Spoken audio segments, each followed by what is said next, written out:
APSRTC ఒకప్పుడు private పరంగానే కొనసాగింది. జగన్మోహన్ రెడ్డి వచ్చిన తర్వాత ఎన్నికలకు ముందు ఇచ్చిన హామీ ఏదైతే ఉందో ఆ నేపథ్యంలో దాన్ని ప్రభుత్వ పరం చేశారు, ప్రభుత్వంలో విలీనం చేశారు. ఇప్పుడు ఆర్టీసీ కూడా ప్రభుత్వంలోనే కొనసాగుతుంది. అయితే ఇప్పుడు భవిష్యత్తులో క్రమక్రమంగా ఇది ప్రైవేట్ పరం కాబోతుందా? ఎందుకంటే ఇంతకుముందు కూడా అండర్ హైర్ అని కొన్ని బస్సులు ఉండేవి, కొంతమంది ప్రైవేట్ కాంట్రాక్టర్లు నడిపేవారు వాటిని, అవి కొంతవరకే ఉండేవి. కానీ ఇప్పుడు రాబోతున్న ఎలక్ట్రిక్ బస్సులు ఏవైతే ఉన్నాయో ఈ బస్సులు కంప్లీట్గా దాదాపు ఒక 750 బస్సులు, దానికోసం కేటాయించిన ఒక 500 కోట్ల రూపాయలు పూర్తిగా ప్రైవేట్ పరం చేసేయబోతున్నారు. దానికి సంబంధించి ఆల్రెడీ టెండర్లకు కూడా ప్రిపేర్ అయిపోయారు అనేది. అదే కనుక జరిగితే భవిష్యత్తులో మిగిలిన వాటిని కూడా, ఎందుకంటే ఇప్పటికే ఉన్న బస్సులు తీసేసి ఎలక్ట్రిక్ బస్సులు పెట్టాలి కంప్లీట్గా, దానివల్ల ఖర్చు తగ్గుద్ది. ఎందుకంటే ఉచిత బస్సులు నడుపుతున్నారు అది అనుకుంటున్నారు. అది ప్రభుత్వం నడిపితే ఓకే, కానీ ప్రైవేట్ చేతిలో పెట్టడం అనేది భవిష్యత్తులో పూర్తిగా ప్రైవేట్ పరం కాబోతుందా అనే ఒక భయాందోళన అయితే మొదలైంది. ఇదే వైసీపీ కూడా రేజ్ చేస్తున్న పాయింట్. నిజంగా ఆ దిశగా నిర్ణయం తీసుకుంటే అది నష్టమా లాభమా, ఎంతవరకు సక్సెస్ అవుద్ది, ఇది లేదు ఇలాగే చెయ్యాలి, ఇదే అంశం మీద చర్చించే ప్రయత్నం చేద్దాం. సార్, ఒక రకంగా అదే కనుక చేస్తే, ప్రైవేట్ పరం చేస్తే అది దగా అని అనుకోవాలేమో. నిజంగా ఆలోచన ఉందా అసలు? లేదు, ఒక 500 బస్సులు, అది కూడా ఎలక్ట్రిక్ బస్సులు ప్రైవేట్ వాళ్ళకి ఇస్తేనే నడపగలుగుతారు. ఎందుకు ఈ నిర్ణయం? ప్రభుత్వ రంగం అన్నటువంటి దాన్ని కూర్చుని తినే రంగంగా భావించడం తెలుగుదేశానికి అలవాటు ఫ్రమ్ ద బిగినింగ్. చంద్రబాబు ప్రభుత్వ రంగం అంటే కంఫర్టబుల్ లైఫ్ అన్నటువంటిది అనేక మందికి వాళ్ళ పార్టీ వాళ్ళకి అదో ఫీలింగ్ ఉంది. చంద్రబాబు గారికి మరీ ఎక్కువ ఉంది. ప్రభుత్వ రంగంలో విచిత్ర సంస్కరణ ఆరంభించిన ఆద్యుడు భారతదేశంలో చంద్రబాబు నాయుడు. ఇంకే ముఖ్యమంత్రికి చేతకాల. ఎందుకంటే ఉద్యోగ సంఘాలు ఈ భయాలు ఉంటాయి. 95లో ఆయన ఎన్టీ రామారావు నుంచి పార్టీ తీసుకున్నటువంటి సందర్భంలోనే సంస్కరణలకి ఆద్యుడు అని ఆయన చెప్పుకుంటాడు చూడండి. ఈ సంస్కరణలో ప్రత్యేకం ఏంటి? టీచర్లని మామూలుగా నియమిస్తే డిఎస్సి అయిన తర్వాత వాళ్ళకి పిఎఫ్ ఇవన్నీ ఉండాలి. కానీ అవుట్ సోర్సింగ్ టీచర్లను ఆ రోజునే చేర్చాడు ఆయన. కాంట్రాక్ట్ టీచర్లు, కాంట్రాక్ట్ లెక్చరర్లు. ఒక లెక్చరర్కి ఇవాళ 2 లక్షల జీతం ఉంటుంది. కాంట్రాక్ట్ లెక్చరర్కి 20,000 నుంచి 25,000 జీతం ఉంటుంది. ఏందది? ఏమన్నా పాఠం ఇల్లేమో 10 రూపాయలు, వాళ్ళు 100 రూపాయలు చెప్తారా ఏంది? టీచర్ అయినా అంతే కదా. ఈ టీచర్కి 1,00,000 రూపాయల జీతం ఉంటుంది, ఈ కాంట్రాక్ట్ టీచర్కి 15,000, 20,000, 25,000 జీతం ఉంటుంది. పాఠం ఏమైనా తక్కువ చెప్పిస్తారా? కాదు కదా. సేమ్ డ్యూటీ సేమ్ ఎక్కువ ఉంటది, ఇంకెక్కువ ఉంటది. వీళ్ళకి పర్మనెంట్ కాదు కాబట్టి వీళ్ళు పీడించేస్తారు, హింసించేస్తారు. చెప్పాలి. కాంట్రాక్ట్ అన్నందుకు వాళ్ళ కర్మ అంతే. సెలవుల్లో కూడా ఈ టీచర్లు అయితే రారు, వీళ్ళు మాత్రమే రావాలి. దారుణమైనటువంటిది. అలాగే electricity department out sourcing staff, ప్రతిదీ కూడా అవుట్ సోర్సింగ్ ఆర్ కాంట్రాక్ట్ అనేది పుట్టించింది ఆంధ్రప్రదేశ్లో చంద్రబాబు నాయుడు. ఇప్పుడు ఈ పాపం కూడా ఆయనదే అవుతుంది. ఇప్పుడు గవర్నమెంట్ సహకార సంఘంలో ఉన్నటువంటి దాన్ని ఏమంటాము, మన డైరీలు ప్రైవేట్ పరం చేసింది ఆయనే కదా. వ్యక్తుల పరం చేశాడు. వ్యక్తుల పరం ధూళిపాళ నరేంద్ర చేతిలోనూ లేకపోతే ఇంకోళ్ళు వ్యక్తుల చేతికి వెళ్ళిపోయి ఆస్తి 100 కోట్ల ఆస్తి ప్రైవేట్ వాడి చేతికి వెళ్ళిపోతాయి. అది స్పెషల్ ఇక్కడ. ఇప్పుడు పేరుకి సంఘం డైరీ రైతులది. ఏ రైతు ఉంటాడు అక్కడ? ఎవరిది ఉంటది నడిపేది? ఇదివరకు అయితే డైరీ పాలక మండలి వాళ్ళ నిర్ణయం ఇది ఉండేది. ఇప్పుడు ఇది పాలక మండలి ఉంటది. ఏంటంటే మన నాయకుడి చేతిలో ఉంటది. రేపు ఇది అంతే. ఆర్టీసీ ఇప్పుడు ఏమైంది? ఇంతకుముందే కాంట్రాక్టర్ డ్రైవర్లు, కాంట్రాక్ట్ కండక్టర్లను పెట్టేశారు. వాడికి ఉద్యోగ భద్రత ఏముంటది? ఇంకా వాళ్ళు ఉద్యమాలు చేసేటటువంటి వాళ్ళు కూడా ముందు నా బతుకు నడిచిపోతే సాల్లే అనుకునే లెక్కన ఉన్నారు కార్మిక సంఘం. ఇప్పుడు ఇది ఉంటది బస్సులు. ఇదివరకు నాకు బాగా గుర్తు, సిటీ కేబుల్లో ఉండగా ఒక రిపోర్టర్గా, తర్వాత తేజ టీవీలో టీవీ9లో ఉన్నప్పుడు కూడా ఒక ఉద్యమాలు జరిగేది. దాని పేరు ఏంటంటే సేవ్ ఆర్టీసీ ఉద్యమాలు. ఈ ఉద్యమాలు ఎట్లా అంటే, ఈ ప్రైవేట్ బస్సులు వచ్చిన కొత్తలో ప్రైవేట్ బస్సులు వచ్చి బస్ స్టాండ్ ముందు ఆగి వీళ్ళ మనిషి వెళ్ళి బస్ స్టాండ్ లోపలికి వెళ్ళి హైదరాబాద్ బస్సు దగ్గర, హైదరాబాద్ బస్సు బయట ఉంది వచ్చేయండి అని ఇట్లా పిలిచేవాడు. తర్వాత సెకండ్ ఫేజ్ లో బస్సే లోపలికి వచ్చేయడం బిగించేసి, ఆర్టీసీ బస్ స్టాండ్ లోపలికి వచ్చేసి ఎక్కించుకుని వెళ్ళిపోవడం బిగించేసి, ఆర్టీసీ కండక్టర్ డ్రైవర్లు చూస్తా కూర్చునేవాళ్ళు. ఆ స్టేజీలో వాళ్ళు ఎదురు తిరిగితే వీళ్ళేమో కొంచెం 4-5 రౌడీజంగా ఉండేవాళ్ళు, కొట్టుకోవడాలు ఇట్లాంటివి జరిగాయి. అప్పుడు ప్రభుత్వం సీరియస్ గా తీసుకుని చంద్రబాబు గారు కానీ వీళ్ళందరూ కూడా ఈ సంఘాలు పెట్టి మమ్మల్ని అందరినీ కూడా సహాయం అడిగితే ఇట్లాగా మేము కూడా బస్ స్టాండ్ దగ్గర కాపలాగా వేసిన వాళ్ళం ఈ ఆర్టీసీ పరిరక్షణ సంఘాలతో. పోలీసు, ఆర్టీసీ యూనియన్లు, యూనియన్ ప్రతి ఒక్క యూనియన్ నుంచి ఒకళ్ళు, అట్లాగే కమ్యూనిస్టు సంఘాలు, వాళ్ళ తరపున మీడియాగా మేము కవర్ చేయడానికి అట్లాగే అందరం కూర్చుని కవర్ చేసినవి చాలా ఉన్నాయి. రాత్రిపూట్ల 11-12 వస్తాయి బస్సులన్నీ. బస్ స్టాండ్ కి దగ్గరలో ఆపకూడదు అన్నది ప్రభుత్వం రూలు. ఇదే చంద్రబాబు గారు ఆ రూల్ పెడతారు, బస్ స్టాండ్ కి ముందు ఆపకుండా వెనక ఆపుతారు. ఇప్పుడు విజయవాడ బస్ స్టాండ్ చూడండి, హైవే మీద అయితే వరకు ఆపారు, అది తీసేసి ఇప్పుడు వీటికి ఇప్పుడు అక్కడ హైవే మీదే ఆపుతున్నాడు, బయటే ఏం ప్రాబ్లం లేదు. బస్ స్టాండ్ అని చెప్పి ఆపుతున్నాడు, ఈ రోడ్డు మీద ఆపుతున్నారు. అసలు ఆ టూరిస్ట్ బస్సు అదేం పర్మిషను, టూరిస్ట్ బస్సు అని ఉంటది. అంటే టూరిస్ట్ అనేది ఏంటి, 10 మందినో 25 మందో మేమందరం కలిసి సోన్సో ఊరు వెళ్ళాలా, మధుర వెళ్ళాలా, కృష్ణ వెళ్ళాలి, సోన్సో అని చెప్తే అక్కడికి తీసుకెళ్లి అక్కడ ఉంచి వాళ్ళ స్నానాలు అయ్యాక మళ్ళీ తీసుకొచ్చా ఇది పర్మిట్ అది. కానీ స్టేజ్ క్యారియర్లుగా ఆన్లైన్ లో టికెట్లు అమ్ముకుంటున్నారు. దాన్ని చూడడానికి మళ్ళీ రెడ్ బస్సు లాంటి యాప్లు వచ్చినాయి. మరి అయినా కూడా ఈ ప్రభుత్వాలకి నిద్రపోతుంటే, నిద్ర కాదు నిద్ర నటిస్తారు. మరి నువ్వు మార్చిపడే ఆ దరిద్రమే ఎందుకు, ఆర్టీసీ బస్సు టైప్ లోనే పెట్టు. కానీ ఆర్టీసీకి మరి ఆదాయం రావాలంటే ఎలాగా, ఇప్పుడు చెడగొడుతోంది వాళ్ళు.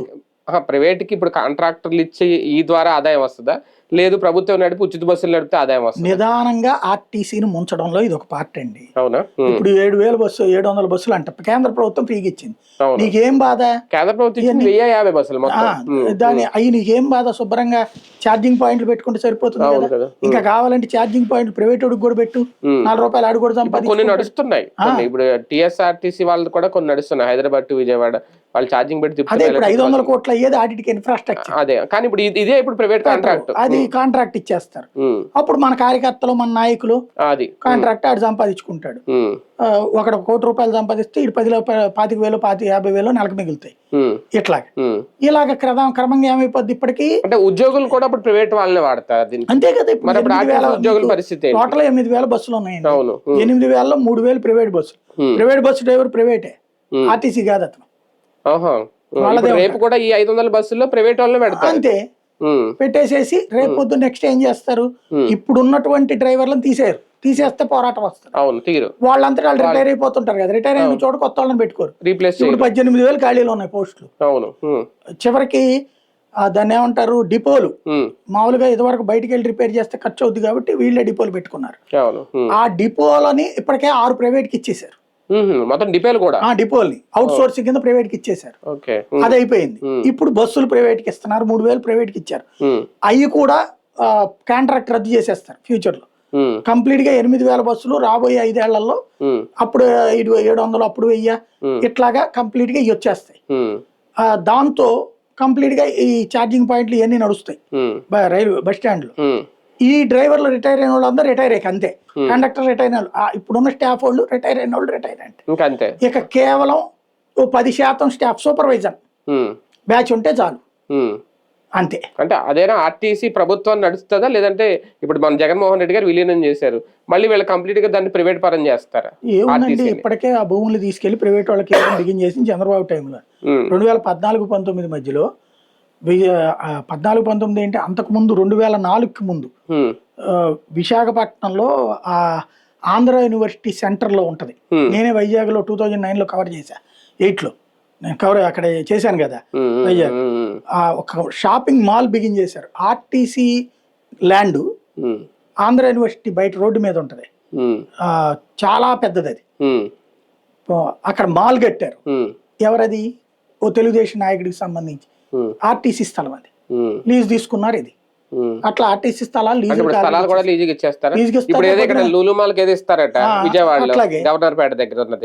అట్లాగే ఇచ్చేస్తారు.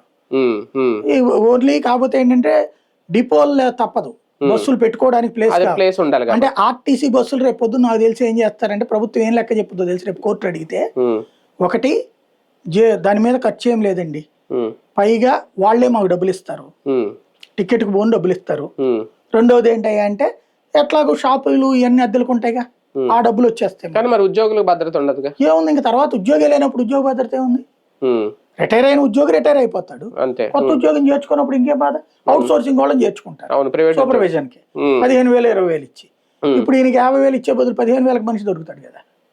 ప్లస్ అప్పుడు మన పార్టీ కార్యకర్తలు పెట్టుకోవచ్చు, కాంట్రాక్ట్లు కూడా వీళ్ళకి ఇవ్వచ్చు. అంతే. అంటే జగన్ వేసిన ఒక ముద్ర ఉంది, ఇప్పుడు ఆర్టీసీని విలీనం చేసింది జగన్ ఘనత అనేది, ఆ మార్క్ చెరిపేసే ప్రయత్నం కూడా ఏమైనా మొదలైంది? అట్లేం లేదు, జగన్ గురించి కాదు. మెయిన్ ఏంటంటే చంద్రబాబు గారి విధానంలోనే ప్రైవేటీకరణ, ప్రైవేటు ద్వారా అయితేనే సక్సెస్ అనేది. తెలుగుదేశం వాళ్ళలో 100కి 70 నుంచి 80% మంది ప్రైవేట్ వాళ్ళ ద్వారానే సక్సెస్ అనే ఫీలింగ్ ఉంటుంది వాళ్ళకి.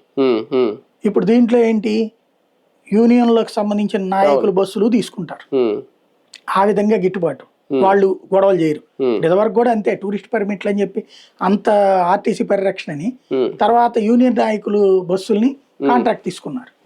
లేకపోతే ఇప్పుడు 3000 బస్సులు ప్రైవేట్గా ఉంటే అవుట్ సోర్సింగ్ పెడితే ఎందుకు ఊరుకున్నాయి ఏ యూనియన్లు అయినా?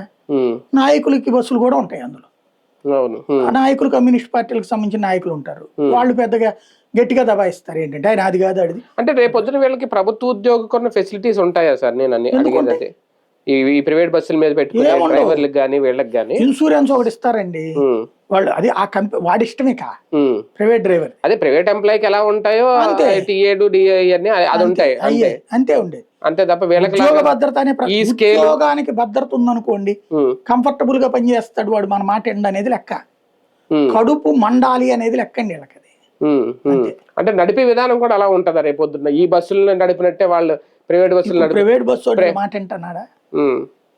అంటే ఆర్టీసీ ప్రయాణం సురక్షితం అంటారు కదా, సురక్షితమే అంతే, ఆ పదాలకి ఏం తేడా ఉండదు, పదాలు ఉంటాయి అలా అంతే నడుస్తుంది. కానీ ఇది తిరుగుబాటు వస్తుందా రేపొద్దున్న ఆర్టీసీ కార్మికుల నుంచి? ఎవరు పట్టించుకుంటున్నారండి? ఇప్పుడు వాళ్ళ నాయకులు కొలైడ్ అయిపోయారు. ఇప్పుడు తెలుగుదేశం, జనసేన, బీజేపీ అధికారంలో ఉంటే కాంగ్రెస్, కమ్యూనిస్టులు బి టీమ్ గా అధికారంలో ఉన్నారు. వాళ్ళు కూడా ఎవరికి ఎట్లాంటి ఉద్యమాలన్నీ చేసి సిపిఐ, సిపిఎం, సిఐటియు, ఏఐటియుసి, ఇప్పుడు వాళ్ళ నాయకులు కాంప్రమైజ్ అయ్యి ఉన్నారు. మేబీ వాళ్ళకు కూడా 10 బస్సులు మీరు కూడా పెట్టండి అని చెప్తారు కావాలంటే. అంటే వాళ్ళలోనే యూనిటీ మిస్ అవుతుందా? ఎప్పుడో పోయింది అది. యూనిటీ ఉంటే గనక ఎన్ని భూములు వాళ్ళ ప్రైవేట్ అవుతాయా? కానీ కొంతమంది కార్మికులు ఏదో వ్యతిరేకిస్తున్నారట ఈ బస్సులు మాట్లాడతారు, స్టేట్మెంట్ ఇస్తారు. యాజిటేషన్ లో సీరియస్నెస్ ఎన్నిసార్లు అంటే భవిష్యత్తులో ఒక సమ్మె, ఒక ఉద్యమం ఇలాంటిది ఏమన్నా వస్తుందా ఈ దీని వల్ల? ఇంతకుముందు చేస్తారు, ఇప్పుడు కూడా కాసేపు ఉద్యమిస్తారు, వీళ్ళు ఏదో మాట చెప్తారు, అయిపోయింది. తర్వాత నిదానంగా జరిగేది జరిగిపోతానే ఉంటాయి. ఏ టైంలో ఇప్పుడు నేను చెప్పాను కదా, సంరక్షణ అని చెప్పినటువంటి మమ్మల్ని అందరినీ కూడా పిలిచినటువంటి వాళ్ళు ఇవాళ 3000 బస్సులు ప్రైవేట్ వాళ్ళే పెట్టుకుంటే ఏం చేస్తున్నారు? ఇన్ని వేల బస్సులు, స్లీపర్ బస్సులు ఇవన్నీ తిరుగుతుంటే ఏం చేస్తున్నారు ఇప్పుడు వీళ్ళందరూ? ఆ రోజు నా నాయకులందరూ మమ్మల్ని రిక్వెస్ట్ చేశారు, మేము తిరిగాం, మేము కూడా కార్యకర్తలాగా ఫీల్ అయిపోయాం, ఆర్టీసీ కాపాడడం కోసం మేము అన్నటువంటి. ట్రాన్స్పోర్ట్ చార్జెస్ కూడా పెరిగిపోతాయి కదా సార్ ఇలా? వాళ్ళు నిదానంగా, మీకు జనాలు ఏమనుకుంటారు కాదండి, బేసిక్ గా ప్రభుత్వ ఉద్యోగుల మీద ప్రజలకు ఒక అసహ్యం ఉంటుంది, దాన్ని వీళ్ళు క్యాష్ చేసుకుంటారు. ప్రభుత్వ ఉద్యోగులు కంఫర్ట్ గా ఉన్నారన్నది మిగతా వాళ్ళకి ఒక కోపం ఉంటుంది, దాన్ని వీళ్ళు క్యాష్ చేసుకుంటారు. రైట్, చూద్దాం. మొత్తానికి నిజంగా ఆర్టీసీని ప్రైవేట్ పరం చేయబోతుందా ప్రభుత్వం? వైసీపీ అయితే ఈ పాయింట్ రేజ్ చేస్తుంది. దానికి కారణం ఏంటంటే ఇప్పటికే 750 బస్సులు ఏవైతే ఉన్నాయో రాబోతున్న ఎలక్ట్రిక్ బస్సులు, వాటిని ప్రైవేట్ వాళ్ళకి కాంట్రాక్ట్ ఇవ్వడం, భవిష్యత్తులో క్రమక్రమంగా ఆర్టీసీని పూర్తిగా ప్రైవేట్ పరం చేయాలని ఆలోచన చేస్తుంది ప్రభుత్వం అనేది. దీనికి ప్రభుత్వం ఏం చెప్తుంది అన్న క్లారిటీ ఇస్తారు, చూద్దాం.